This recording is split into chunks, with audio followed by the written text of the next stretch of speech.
दोस्तों इस वीडियो में जो है हम चर्चा करेंगे जो आपके प्रश्न हैं काफी शेयर्स को लेके, और जो आलोक इंडस्ट्रीज का स्टॉक जो है हमारे जो ट्रेडर्स के टारगेट है उनके करीब आते जा रहा है, और जो है रिजल्ट्स भी आने वाले हैं, और जो है स्मॉल कैप में जो पार्टी हुई है, इन सारी चीजों पर जो है इस वीडियो में चर्चा करेंगे। दोस्तों स्वागत है आपका आपके अपने चैनल टीके मनी में। मेरा नाम है Tribhuvan and I am certified in equity और डेरिवेटिव्स। दोस्तों एक चीज मैं बता दूं, आप लोगों ने जो कमेंट्स में कहा था कि सर ये जो सेटअप है पुराना, उसमें जो झुक करके जो लैपटॉप पे काम करना पड़ा था, कुछ दिक्कतें हो रही थी, तो आप लोगों ने कहा कि सेटअप को सर थोड़ा सीधा कर लीजिए, आगे की तरफ थोड़ा, वहां पर जो है मैंने प्रयास किया है इस वीकेंड में। दोस्तों यहाँ पे जो है चर्चा की जो हम है शुरुआत करते हैं। जो नए लोग हैं उन्हें मैं एक चीज बता दूं कि आप टेलीग्राम चैनल पर आ सकते हैं। आपको टेलीग्राम पे जाके टीके मनी सर्च करना है। आप टीके मनी सर्च करेंगे वहां पर टीके मनी टेलीग्राम में, तो आप टेलीग्राम पे जुड़ सकते हैं। काफी एजुकेशनल चीजें वहां पर हमें सीखने को मिलती है। दोस्तों यहाँ पर जो है चर्चा की शुरुआत करते हैं। देखिए यहाँ पर जो स्मॉल कैप स्टॉक्स में आज जो पार्टी हुई है उस पर आप लोगों ने चर्चा करने के लिए कहा है। देखिए आपको जो लोग मेरी दूसरी वीडियो देखते हैं मार्केट एनालिसिस की, डेली निफ्टी बैंक निफ्टी की, मैंने वहां पर कहा था ये रूल आया है सेबी का, ऐसे काफी ज्यादा जो है स्मॉल कैप मिड कैप को फायदा हो सकता है शॉर्ट टर्म में, क्योंकि सेंटिमेंटली बहुत अच्छी चीज थी, सेंटिमेंट्स अच्छे हो गए और आपने देखा किस प्रकार की पार्टी चली है। कुछ स्टॉक्स 18% गए, मैंने मेरे ख्याल से एमसीएक्स देखा और ब्लू डार्ट भी देखा, 14-15% ऊपर था। काफी जबरदस्त तेजी हो रही है। अच्छा एक चीज मैं बता दूं, लार्ज कैप स्टॉक्स में कुछ गिरावट देखी गई है। कुछ जो अच्छे स्टॉक्स हैं, एयरटेल, चाहे आपका लार्सन, यूनिलीवर, काफी स्टॉक्स गिरे हैं। तो एक चीज मैं बता दूं, ये सेंटिमेंटली जो है थोड़ी नेगेटिव खबर रही है लार्ज कैप्स को लेकर के, बड़े स्टॉक्स को लेकर, इस कारण गिरावट जरूरी है, पर आपको घबराना नहीं है। अगर आपकी पोजीशन है इन्वेस्टमेंट की, क्योंकि आपको हमेशा याद रखना है इन्वेस्टमेंट जो है वो हमेशा पहले आपको कंपनी की फंडामेंटल्स देखनी है। फंडामेंटल्स ठीक है तो आपको सही लेवल पर लेना है, फिर जो है धीरे धीरे ऐड करना है, और किसी स्टॉक में 5% से ज्यादा पोजीशन नहीं रखनी है। वो रूल्स को आपको फॉलो करना है, इस चीज का आप ध्यान दीजिएगा। तो अगर किसी सेंटिमेंट के कारण गिरावट हो गई लार्ज कैप स्टॉक्स में तो घबराना नहीं है। अच्छा स्मॉल कैप स्टॉक्स के बारे में जबरदस्त पार्टी चली है, पर एक चीज मैं बता दूं, गलत स्टॉक्स मत ले लीजिएगा यहाँ पे इस चक्कर में। अच्छे स्टॉक्स आपके पोर्टफोलियो में उन्हें रखिए, एंजॉय कीजिए, लीजिए भी तो थोड़ी गिरावट में लीजिए। अगर ये स्टॉक गिर जाए, पार्टी के बीच में जाइएगा तो मैं हमेशा कहता हूं फंसने के चांस ज्यादा रहते हैं। तो आपको अच्छे स्टॉक्स ही लेना है। स्मॉल कैप में भी आपको जो है फंडामेंटली टेक्निकली देखकर ही कंपनीज लेनी है, ऐसे नहीं कि जो स्टॉक बस चल रहा है हमको ले लेना है, नहीं तो आप फंस सकते हैं, क्योंकि कब वो स्टॉक चलने के बजाय उससे दुगनी तेजी से गिर भी सकता है। अच्छा तो अब जो है स्टॉक्स की चर्चा की शुरुआत करते हैं। अच्छा आपने जो पहला सवाल पूछा है पीसी ज्वेलर्स को लेकर के, एक चीज मैं बता दूं, पीसी ज्वेलर्स वो कंपनी जिसे मैंने ट्रैक करना तकरीबन 2 साल से छोड़ दिया है। लेकिन मैं आपको एक चीज जरूर बताऊंगा, यहाँ पर थोड़ा ध्यान दीजिएगा। देखिए जो भी स्टॉक जो है, स्टॉक डबल हो सकते हैं, ट्रिपल हो सकते हैं, कितने भी ऊपर जा सकते हैं, लेकिन आपको एक चीज ध्यान देना है, आपको अपनी प्रोसेस जो है, आपकी जो थ्योरीज है उन पे टिका रहना है। आपको बस इसीलिए स्टॉक नहीं लेना है क्योंकि वो भाग जाएगा। देखिए स्टॉक भाग बहुत कारण से जा सकते हैं, बहुत से कारण है, अब मैं आपको क्या बताऊं, बस आप इतना समझ लीजिए कि स्टॉक्स आपको फंडामेंटली अच्छे स्टॉक लेने हैं। पीसी ज्वेलर को मैंने क्यों ट्रैक करना बंद किया, मैं आपको एक चीज बता दूं, 600 के आसपास ये स्टॉक था, 600 was the price, sometimes 2-3 years back, 2018 के आसपास की मैं आपको बात कर रहा हूं। ये 600 के आसपास था और वहां से क्या हुआ, मेरे ख्याल से 15-16 है। और रीजन आपको पता है, बैलेंस शीट में फजिंग की गई थी, यानी कि जो प्रॉफिट थे उससे 100 गुना ज्यादा प्रॉफिट दिखाए गए थे। इस कारण जो लॉन्ग टर्म शेयर होल्डर्स हैं, हम जैसे जो रिटेल इन्वेस्टर्स हैं, उनके साथ कहीं ना कहीं जो है ये अन्याय हुआ था। इस कारण स्टॉक प्राइसेस गिर गए, क्योंकि जो बड़े फंड हैं, आपके फॉरेन इंस्टीट्यूशनल इन्वेस्टर, जो विदेशी निवेशक हैं, वो सारे बेचकर यहां पर से निकल गए थे। तो यहां पर मैं एक चीज बता दूं, आपको स्टॉक लेने से पहले सबसे पहले फंडामेंटल देखने हैं, उसके बाद ही हम टेक्निकल देखते हैं। मैं भी ये नहीं कि किसी भी स्टॉक की टेक्निकल एनालिसिस करता हूं, जो अच्छे स्टॉक्स हैं उन्हीं की करता हूं। हो सकता है ये स्टॉक अगर एक रेजिस्टेंस है टेक्निकली वो निकाल दे तो ऊपर भी जा सकता है, देखिए डबल भी हो सकता है, मैं ये नहीं कह रहा हूं, पर आपको वही स्टॉक लेने, आपको अपना प्रोसेस खराब नहीं करना है कि आपको कुछ भी ले लेना है क्योंकि वो ऊपर चला जाएगा। ठीक है, तो आप जो है पीसी ज्वेलर्स को मैं ट्रैक करना मैंने छोड़ दिया, पर पहले करता था और मेरे 500 या 600 प्राइस था मेरे ख्याल से, अब एक बार चेक कीजिएगा, 500 या 600, मेरा जो ख्याल है 600 का कुछ प्राइस था तकरीबन 3 साल पहले, ठीक है, 2.5-3 साल पहले। तो यहाँ पर आप ध्यान दीजिएगा। अच्छा, जो अगला स्टॉक है आपका HCL टेक, देखिए HCL टेक के बारे में हमने पहले भी चर्चा की है, आपको पता है HCL टेक 700 के नीचे हमने कहा था कि जो अच्छे लेवल पे IT सेक्टर मैंने कहा था वो एक मात्र सेक्टर है जो कि फायदे में इस कोरोना वायरस के कारण उसे कोई नुकसान नहीं है, वो बैंकिंग सेक्टर की तरह नहीं है उसे नुकसान है, किसी प्रकार का कोई नुकसान नहीं, उल्टा फायदा है। आप देख रहे हैं सारे लोग जो टेक्नोलॉजी पे डिपेंड हो गए हैं, हर चीज टेक्नोलॉजी पे ही चली गई है, तो इन सबको फायदा है। आप देख रहे हैं यूनाइटेड स्टेट्स में भी जितने भी टेक स्टॉक्स हैं, चाहे अमेजॉन हो, नेटफ्लिक्स हो, ये सारे ऊपर जा रहे हैं, तो इस चीज का ध्यान दीजिएगा। लेकिन जो है क्या आपको अभी लेना है? एक चीज मैं बता दूं, पार्टी जबरदस्त चली है, इन्होंने जो है कुछ अनाउंसमेंट किए थे, यहाँ पर जो है एक अपडेट दिया था अपने प्रोग्रेस को लेकर के, और यहाँ जो स्टॉक है 10% के आसपास आज भागा है मेरे ख्याल से। देखिए जो कमेंट्री आती है इनकी, अगर पॉजिटिव कमेंट्री आ जाती है आईटी स्टॉक्स में तो बड़े तेज भागते हैं। ये मिड क्वार्टर अपडेट था एक इनका और उस कारण बड़ी तेजी आई है। स्टॉक टेक्निकली बहुत स्ट्रांग है, फंडामेंटली मैंने आपको पहले ही बताया था बहुत ही अच्छी कंपनी है। पर क्या इस भाव पे लेना है? देखिए थोड़ा ध्यान दीजिएगा, इस भाव पे लेने में थोड़ा सा जोखिम ज्यादा है।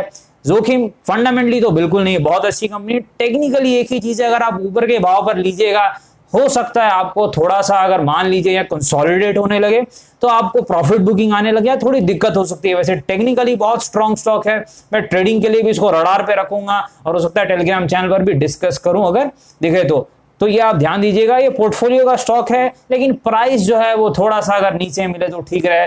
पार्टी होने के बाद मैं अक्सर स्टॉक को रिकमेंड नहीं करता हूं, आपको पता है, यहाँ पर मैं खुद भी पोजीशन नहीं बनाने का प्रयास करता। अच्छा स्टॉक है, बहुत ही गजब का स्टॉक है।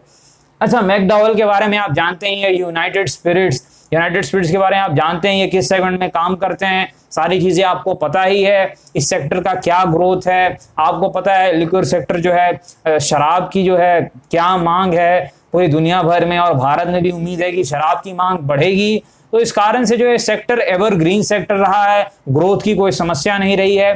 प्राइस भी 550 के आसपास है, ये बाइंग जोन के आसपास आ रहा है। स्टॉक में पर्सनली मेरा एक्सपीरियंस काफी अच्छा रहा है, जब भी मैंने खरीदा इसने प्रॉफिट दिया है मुझे। पर एक दिक्कत जरूर है, देखिए आप हमेशा कभी भी किसी स्टॉक को खरीदें तो अच्छाई और बुराई दोनों चीजों को समझें। देखिए बुराई ये है कि जब भी इलेक्शन या कुछ चीजें होती है तो कुछ स्टेट गवर्नमेंट जो है बैन कर देती है लिक्विड को, शराब को, इस कारण इनके प्रॉफिट थोड़े घट जाते हैं, तो वो समस्या हो सकती है। अदरवाइज एक चीज है, ये स्टॉक हमेशा बाउंस बैक करता है। ये मेरे ख्याल से बिहार में जब बैन हुआ था शराब, वहां पर ही आधा हो गया था स्टॉक, बिल्कुल आधा हो गया था गिर के, और वहां से ये डबल हो गया। तो इस चीज का ध्यान दीजिएगा। जो यूनाइटेड स्पिरिट्स है, मैकडॉवेल जिसे हम कहते हैं, ये फंडामेंटली अच्छी कंपनी है और टेक्निकली भी एवरेज है, ना बहुत ही अच्छा है ना बहुत ही खराब है, और बाइंग प्राइस के आसपास मेरे ख्याल से आ रहा है, तो थोड़ा हम ध्यान दे सकते हैं। बाकी हम टेलीग्राम पे चर्चा करेंगे। अच्छा, जो अगला स्टॉक है आपको पता है कौन सा स्टॉक है? आलोक इंडस्ट्रीज का स्टॉक है। आपको यह भी पता है कि जब हमारे सपोर्ट जोन से बाउंस हुआ था तो हमने ट्रेडर्स का क्या टारगेट दिया था? अच्छा, क्या टारगेट था आप रिवाइज कर सकते हैं, 34 से 36। अच्छा, ये वो लेवल है, ये जो लेवल आप देख रहे हैं यहां पर मैं मार्क कर देता हूं, ये हमारा टारगेट था, फर्स्ट टारगेट हमारा। देखिए शॉर्ट टर्म की हम पहले बात करते हैं, फिर पहला टारगेट हमारा अचीव होता है, फिर हम आगे का टारगेट देखते हैं। जो बड़ा टारगेट है 40-45 का रेजिस्टेंस, अगर वो निकलेगा फिर हम आगे का टारगेट देखते हैं। हम कभी भी जो है एक प्रोसेस के तरीके से बात करते हैं, हम कभी भी बड़ा टारगेट नहीं लेके चलते हैं, बिल्कुल एक तरीके से बात करते हैं। देखिए यहां पर जो है हमारे सपोर्ट से ये देख रहे हैं, यही सपोर्ट, इसकी काफी मैंने चर्चा की थी कि ये सपोर्ट आ गया, एक वीडियो भी बनाई थी। और देखिए बाउंस जो आया लगातार अपर सर्किट पे अपर सर्किट चली जा रही है। अच्छा, वॉल्यूम बोलेंगे, क्या वॉल्यूम है आज? देखिए 7 लाख के आसपास वॉल्यूम है। अच्छा, आप बोलेंगे ये वॉल्यूम इतना कम क्यों? देखिए जब स्टॉक सर्किट में चल रहे होते हैं तो उनमें कम वॉल्यूम होगा ही, क्योंकि कम प्राइस में ही जो है वहां पर सर्किट एक बार लग गया, काफी जो बाइंग ऑर्डर पड़े हुए हैं, सेलर्स हैं नहीं, बेचने वाला कोई है नहीं, तो ऐसा होता है। तो इस वॉल्यूम को जो है अच्छा ही माना जाएगा, खराब नहीं माना जाएगा, क्योंकि हम कंपैरेटिवली देख सकते हैं। अभी हम ये नहीं बोलेंगे कि एवरेज वॉल्यूम से कम है, जो कि 1.5 करोड़ के आसपास एवरेज वॉल्यूम था, यहाँ एग्जैक्ट दिख रहा है 1.4 करोड़, तो उससे काफी कम है। लेकिन हमें समझना होगा वो जो वॉल्यूम हुआ था वो नॉर्मल ट्रेडिंग में हुआ था, इस चीज को आपको ध्यान देना होगा। आप चार्ट पर देख सकते हैं तो काफी समय जो है ये नॉर्मल ट्रेडिंग, ये देखिए आप नॉर्मल ट्रेडिंग जो कैंडल्स आप देख रहे हैं। अब यहां से आप देखिए, ये देखिए ये देखिए ये सर्किट तो सीधी सी बात है, सर्किट में ये तीसरा सर्किट यहाँ पे हमारे सपोर्ट से जो बाउंस आया, फिर से बाउंस आया दोस्तों। पिछले बार आपको पता है जो बाउंस आया था, टारगेट अचीव हुआ था 40-45 का, इस बार फिर से बाउंस आया है और पहला टारगेट तो मेरे ख्याल से कल या परसों अचीव हो ही जाएगा। रिजल्ट के आसपास, रिजल्ट से पहले ही हमारा टारगेट अचीव पहला हो जाएगा। फिर रिजल्ट्स को हम देखेंगे, एनालिसिस करेंगे, क्या है, कैसे रिजल्ट्स हैं, चीजें कैसे जो हो रही है, उसको देखते हुए जो आगे टारगेट जो डिसाइड करेंगे। वॉल्यूम के बारे में मैंने आपको बताया कि जो वॉल्यूम हुए हैं ये कम नहीं माने जाएंगे, इसलिए क्योंकि देखिए ये नॉर्मल ट्रेडिंग नहीं है, ये बिल्कुल जो है आपका जो है ये आपकी जो है सर्किट वाली ट्रेडिंग हुई है, तो यहां पर वॉल्यूम ऑब्वियसली कम होंगे, आप समझ सकते हैं इन चीजों को। तो हमारा पहला टारगेट एक बार अचीव हो जाता है, जो कि कल हो ही जाएगा। प्राइस इस वक्त जब मैं वीडियो बना रहा हूं 31.65 का है, लगातार सर्किट हमारे लेवल से मारे जा रहा है। इस लेवल के बारे में हम कई बार डिस्कस कर चुके हैं, और जो लोग पुराने लोग हैं उन्हें तो पता ही है, याद भी होगा मेरे ख्याल से। ये लेवल 26-28 सपोर्ट जोन जो था, अब आपको जो बड़ा लेवल भी याद है 40-45 वाला लेवल, जो पुराने लोग हैं उनको सब पता है, और मैं नए लोगों को थोड़ा बता दूं 40-45 बड़ा रेजिस्टेंस है, वहां पर हमें देखना होगा। और एक छोटा सा ट्रेडर का जो रेजिस्टेंस है वो 34 से 36 का है, जिसको मैंने पहला टारगेट माना था, और वो टारगेट अचीव होता हुआ बिल्कुल दिख रहा है। और स्मॉल कैप में आपको पता है, मिड कैप जितने हैं यहाँ पर जो है एक सेंटिमेंटली भी अच्छा है। आपको पता है कि जो है सेबी की जो न्यू रूल है कहीं ना कहीं जो है वो फायदेमंद है स्मॉल कैप और मिड कैप स्टॉक्स के लिए, तो काफी अच्छी चीज यहाँ पर हुई है, तो इस चीज का आप थोड़ा ध्यान दीजिएगा। तो यहाँ पर जो है अच्छा एक चीज मैं बता दूं, बजाज ऑटो काफी अच्छी कंपनी है, फंडामेंटली पोर्टफोलियो का स्टॉक है, टेक्निकली भी अच्छी कंपनी है, डिविडेंड काफी अच्छा देती है। एक बार आप चेक कर लीजिएगा, मेरे ख्याल से 2 या 3% कुछ डिविडेंड यील्ड देती है।